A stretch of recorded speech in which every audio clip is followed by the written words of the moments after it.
Hello, welcome back to my channel. If you are new here, my name is AbsolutelySha. Welcome to my channel.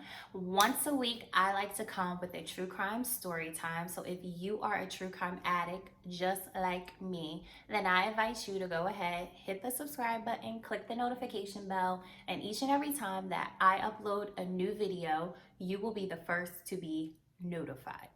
Now, today's true crime story is that of Louise Pete. She's an American serial killer. And before I tell you about the crime she committed, let me tell you a little bit about her earlier life. So Louise was actually born, excuse me, here I go coughing again. Louise was actually born Lofi Louise Pressler. She was born in Byrnesville, Louisiana, September 20th, 1880. Her dad is said to have been like a very wealthy, prominent newspaper publisher. I didn't hear much in my research about her, what her mother did, but they just stated that her father was a very established newspaper publisher. Now, at the age of 15, Louise was attending a private school in New Orleans, and homegirl was kicked out of the private school because of promiscuous behavior, and she was stealing from her classmates. At 15, she's showing signs of promiscuous behavior. Okay. Then it says in 1903, Louise marries a traveling salesman by the name of Henry Bosley. Now, 4 years later, Henry commits suicide because he caught Louise in bed with another man. So Louise then moves to Shreveport, and there she works as a high working class prostitute, and she's stealing money from her clients. Like, she's already on the wrong path. Completely on the wrong path, okay? So Louise then, she decides to move to, in 1911, Louise moves to Boston, Massachusetts. And when she moves to Boston, Massachusetts, she tells people that she is 19 years old, she's a Dallas Harris, and that she was like forced into this covenant and that she ran away. She also goes by the name of Louise M. Gold when she's in Boston, Massachusetts, but she tells everyone that she was originally born R.H. Rossley. Okay. So while she's there in Boston, she basically surrounds herself with like the very elite in Boston. So she goes around like all the wealthy families, she mingles with them, and then somehow she manages to convince one of these wealthy families to take her in. So this wealthy family, they take her in, and so how does Louise show her thanks? She goes to the expensive stores in Boston, Massachusetts, and she starts charging items from the store under the wealthy family's name. Not only that, but she also starts to steal from their family and their friends. So once police figured out her true identity, they allowed her to leave town so that it would cause no more embarrassment to the family. Now, shortly after then, Louise moves to Waco, Texas. And in Waco, Texas, she becomes romantically linked to this guy by the name of John Appill. Excuse me if I'm saying his name wrong, but I think it's John Appill. Now, John Appill, he was like this wealthy oil baron guy, and they become romantically involved. And shortly thereafter, like a week, I believe, after the meeting, John is shot to death and his jewelry is stolen. Now, police arrest Louise, of course, for his murder, and somehow she convinces the grand jury that she did it under self-defense because she was being raped. Okay, so this is Louise's like first body count right there is John Appill. Now in 1913, Louise then moves to Dallas, Texas. And in Dallas, Texas, she becomes romantically involved with a nighttime clerk by the name of Harry Ferret. Now, excuse me, Harry Ferret works at the St. George Hotel, and She quickly marries him. And shortly after the marriage, guess what happens? $20,000 worth of jewelry is stolen from the safe at the hotel that Harry works at. Okay? Are you picking up what I'm putting down? So, police question Harry, of course, in suspicion of the theft because he works there. He's the nighttime clerk. So, police do their investigation and they pretty much ultimately like clear him of having anything to do with it. But they also then question Harry's wife, which is Louise.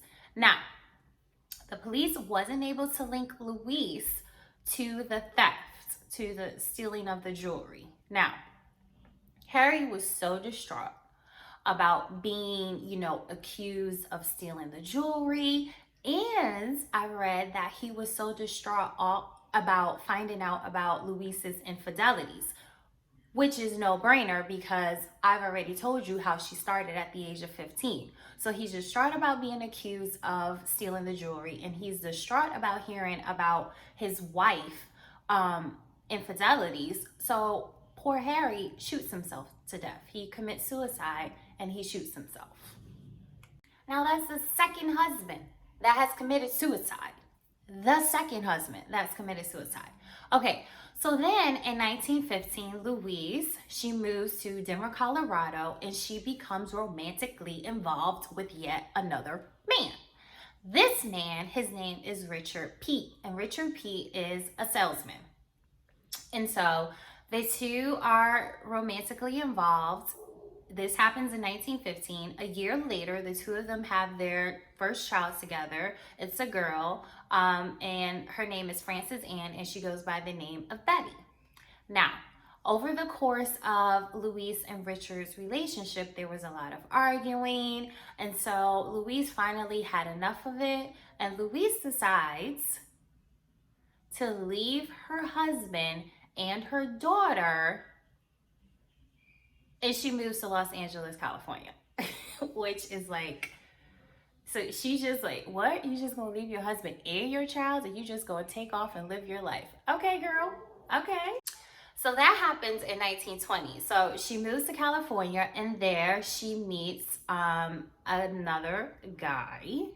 Shocker. She meets Jacob Denton. Now, Jacob Denton is a recent widower.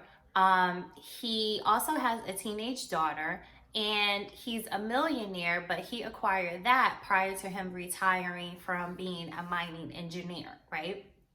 So Denton, he has this 14-room mansion, and he's looking to rent it out because he's soon going to go out of town on a business trip, and so he wanted to rent out his mansion for $300 a month. Now, it's said that how Denton and Louise, ended up meeting one another is because Louise was inquiring about renting the 14-room mansion. And it's also said that instead of paying $300 a month, that Louise only paid $75 a month. Now, there really isn't any records of this, but they don't know if Louise was the living girlfriend, if she was the housekeeper, if she was a tenant, because they never really found any paperwork stating that Louise was in fact a tenant and that she was renting from Mr. Denton. Now, on May 26th, Louise moves in, so she does rent, and she's able to move in. Sorry, Bruno's barking again. Every time I film these videos, he bark. Oh my gosh, I'm sorry. Anyway, so on May 26th, Louise moves in, and of course, things start to go down. Good old Louise is around. Oh, that rhymes. Good things start to go down when good old Louise is around. Okay, so a couple of days, so she moves in May 26th, a few days before Mr. Denton is about to go out of town. Now, on June 2nd, Mr. Denton magically disappears. On June 5th, Louise goes to the bank and she is inquiring about taking out $300 out of his bank account. And she also wants to have his safe deposit box from the bank. Now, the clerk at the bank, she's looking at the signature that Louise is providing her kind of like suspiciously, because the bank teller, I'm pretty sure, is probably familiar with Mr. Deaton, and he's probably done so many transactions there, so she sort of has an idea of what his signature looks like. And so I guess the teller is like, look, well, the clerk back then, whatever they were called, I don't know, I'm sorry, but she's looking at the signatures and she's like, something's not right here. So Louise she has it all figured out, and she has a great explanation on why the signatures are not matching up. Louise tells the clerk that Mr. Deaton was attacked by a crazy looking Spanish woman, that him and this lady has an argument, and that the Spanish lady amputated Mr. Deaton's right arm. Okay. Then I also read that somehow she changes that story around, and she says not only did this Spanish lady amputate his right arm, but she also amputated his leg, and that Mr. Deaton is so embarrassed and he doesn't want anyone to see him, and so he's hiding in seclusion, and the only person that he really wants to talk to and the only person that he wants to, see him is Louise herself. And so she has to help him with his signature, which is why the signatures, don't really match. Okay, Louise. Okay, right? So, now, also, on this day of June 5th, Louise asks the gardener to bring in a load, like a pile of dirt, down to the basement because she wants to grow mushrooms. Okay. Also, over the next couple of days and weeks or so, Louise starts to take on this image as though she's Mr. Deaton's wife. So she starts spending his money. She's driving his Cadillac. She's pawning his jewelry and his possessions. It's like she's really going all out as though she's really Mrs. Deaton, honey. And so people are starting to ask well, where is he? Where's Mr. Deaton? And so she's like, oh, he's at an extended business trip. He'll be back soon. And the suspicion is starting to kick up, right? Not only that, she rents out, I guess, the other rooms in this 14-room mansion, and she's pocketing the rent money. She's taking the rent money. Then also Mr. Deaton had renters out in Phoenix, Arizona. And so Louise somehow convinced these people to write their rent out to her in her name, and she was pocketing their money as well. So it's Louise is, once again, she's back to her old tricks, because remember, she kind of did something like that with that wealthy family in Boston, Massachusetts, where she would charge things in the family's name.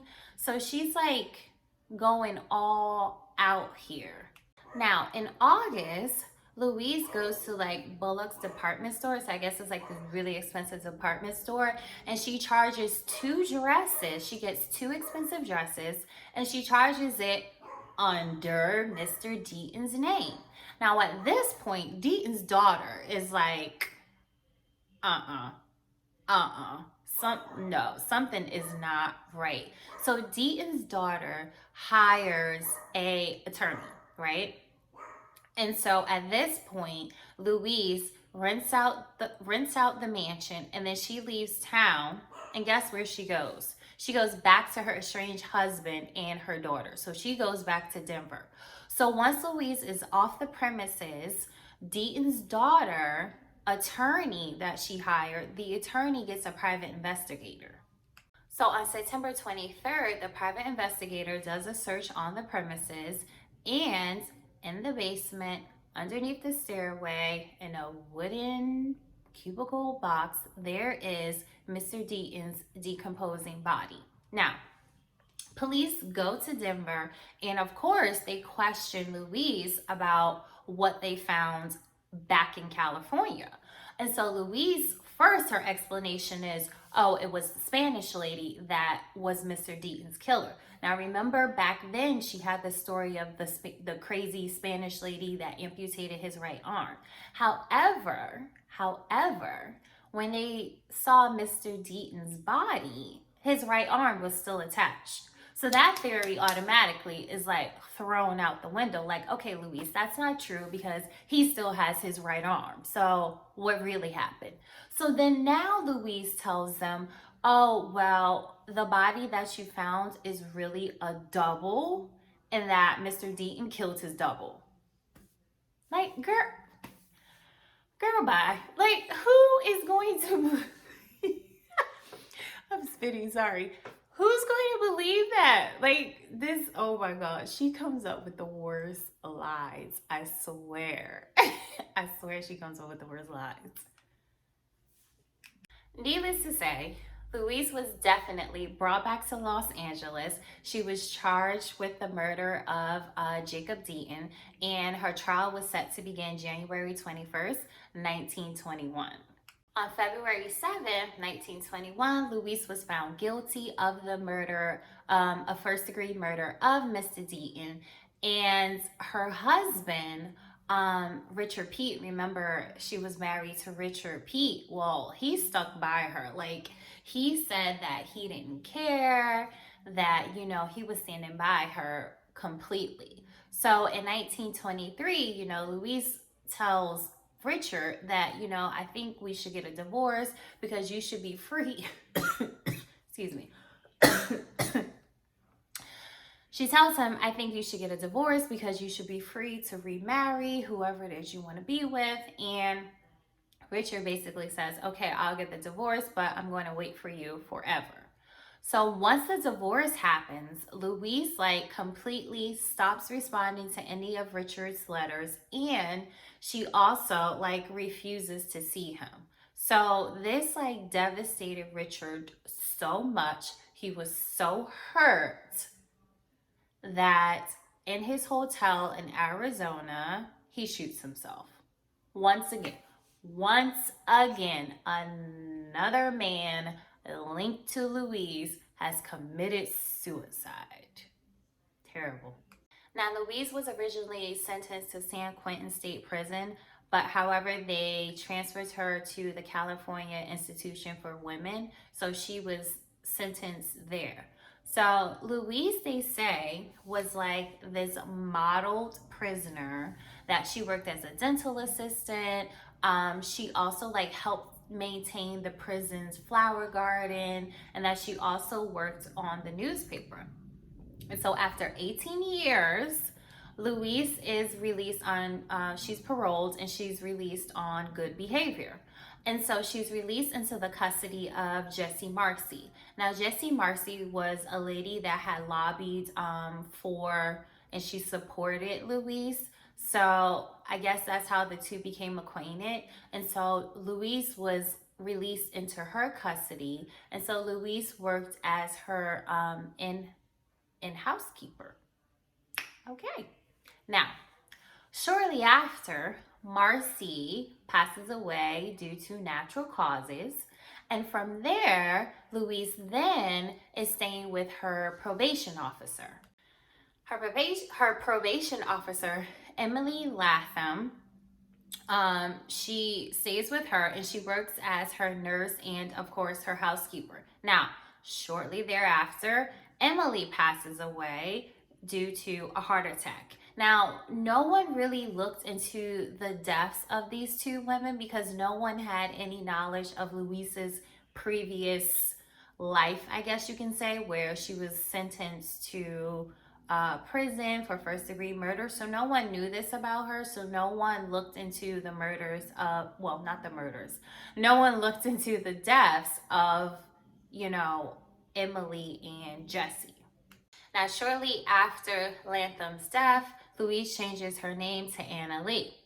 Now, Louise, which I'm still going to refer to her as, Louise then stays with Arthur C. Logan and his wife, Margaret. Now, they're an elderly couple and they live in the Palisades. Pacific Palisades is where they stay. Now, excuse me, how Louise became acquainted with this couple is that Arthur's wife, Mrs. Logan, Margaret, she worked at the prison as a social worker where Louise was at.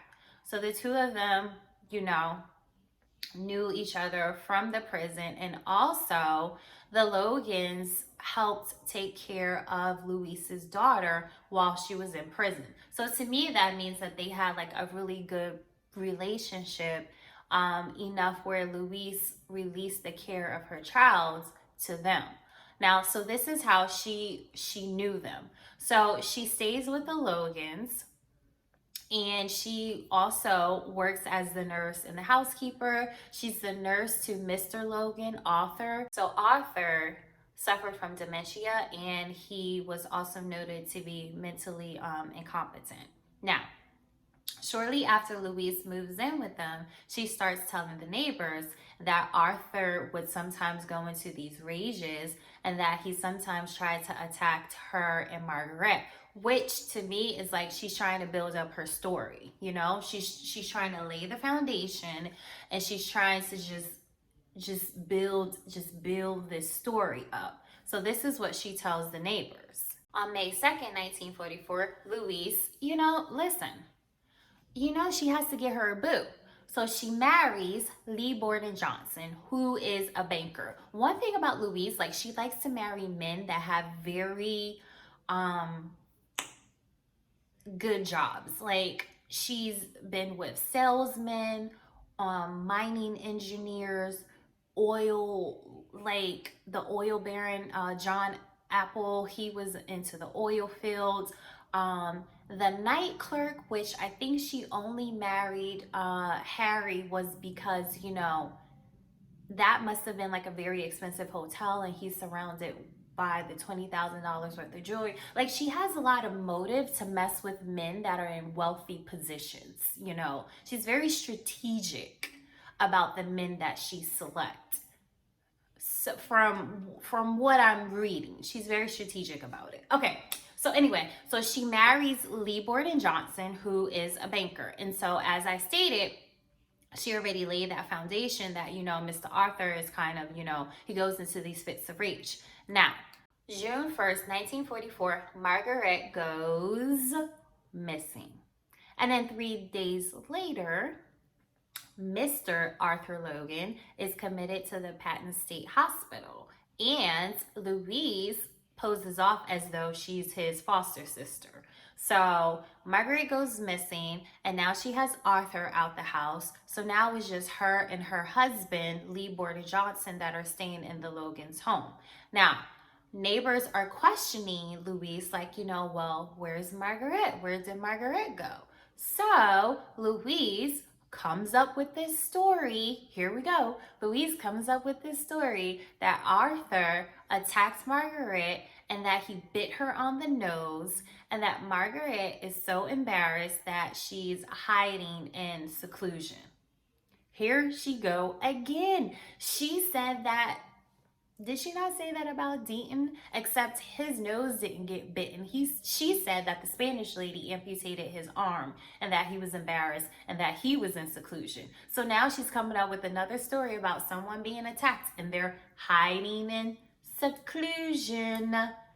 Yeah, we know what that means. Seclusion for Louise, in other words, means dead. That's what that means. Now, even Louise's husband, is questioning her, like, where's Margaret? So she tells her husband the same story, except this time she says, of course, that Arthur bit Margaret on the nose, and that Margaret is, no, she doesn't tell the husband that she's in seclusion. She tells the husband that Margaret went to go have plastic surgery to get her nose fixed. Like, Louise, come on, boo. Like, come on, Louise. She's like a terrible liar. Terrible. Okay, so for the next 6 months, Louise and her husband lives in the Logan's home. Now, my thing with the husband is that, okay, you and your wife is living in these people's home for 6 months. And you mean to tell me that Margaret is still in seclusion, still getting plastic surgery, still healing from her plastic surgery for 6 months? Now, noted, I've never had plastic surgery, so I don't know how long it would take for surgery on your nose to heal. But something tells me 6 months you have to hide because of your nose. That doesn't make sense to me. So for 6 months, they're still living in the home. But guess what Louise is doing? Louise is back to her old tricks. She's spending the Logan's money and she's forging checks underneath their name. I tell you, Louise is she's back at it again. Now, sadly, on December 6, 1944, Mr. Logan passes away. And how does Louise show any remorse for his passing?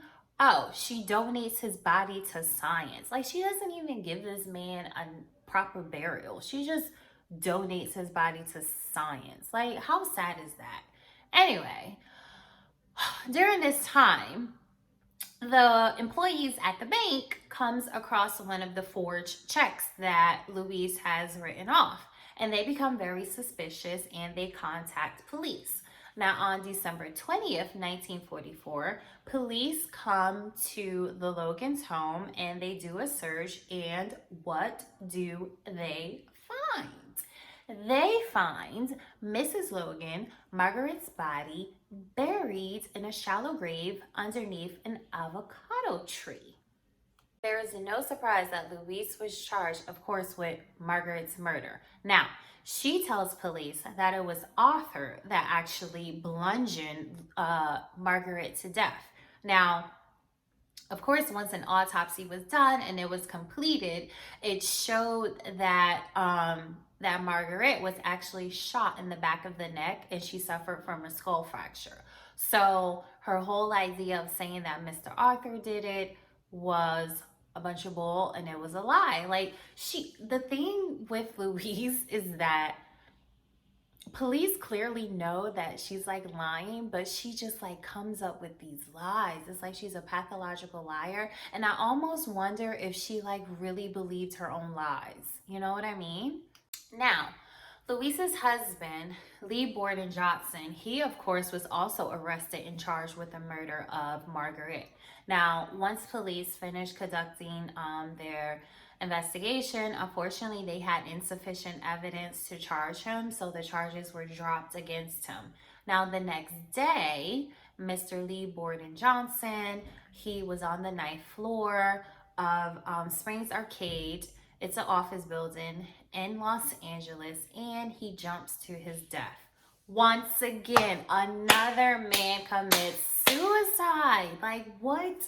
What the hell? What is with this lady? Like, what does she do to these men that cause them to commit suicide? So yes, there you go. Another man commits suicide. So once Louise finds out that Lee Borden Johnson has committed suicide, she was like, they say she was like really distraught about it, and that she said that, you know, it was her fault and that he couldn't deal with the disgrace, and that as long as he was like pretty much connected to her, he was like a marked man. Like, what?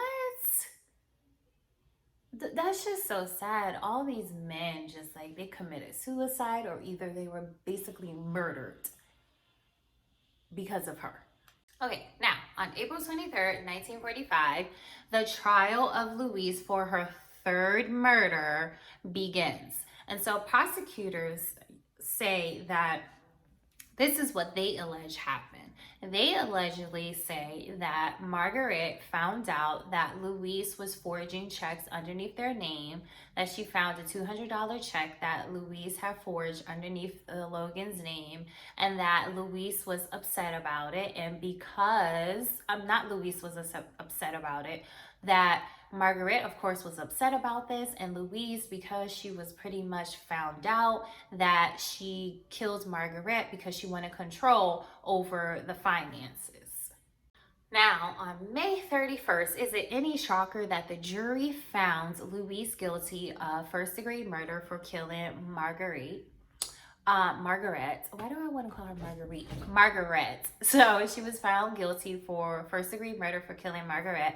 It said that, like, while they were in the courtroom and she was getting her sentencing, that Louise, honey, was sitting there reading The Importance of Living, a Chinese philosophy book. So she's sitting there reading as they're giving off her sentence, and that she briefly looked up and gave like a mock facial expression to the prosecution, and then like she kept continuing reading her book. So I guess Louise had better things to do, you know, like instead of like fighting for her innocence or fighting for her life, she's sitting there reading a book. Seriously? Like, she's like, do what you gotta do.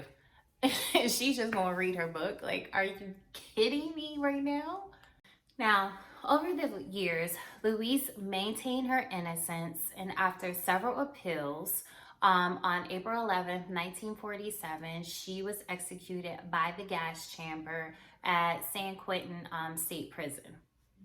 And that pretty much concludes the story of Louise Pete. Now, Louise was like the second woman, I believe, in the state of California to be executed. So she's really up there in the history of executions of women in the state of California.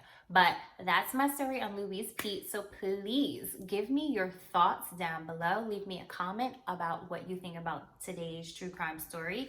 I thought this was so interesting because it literally seemed like almost every man she was involved with either committed suicide or like she killed them. It's ridiculous. It's like, oh my gosh. But yeah, so leave me your thoughts below. If you have any suggestions on any other true crime stories that you would like me to get into and make a video about, please leave a comment below.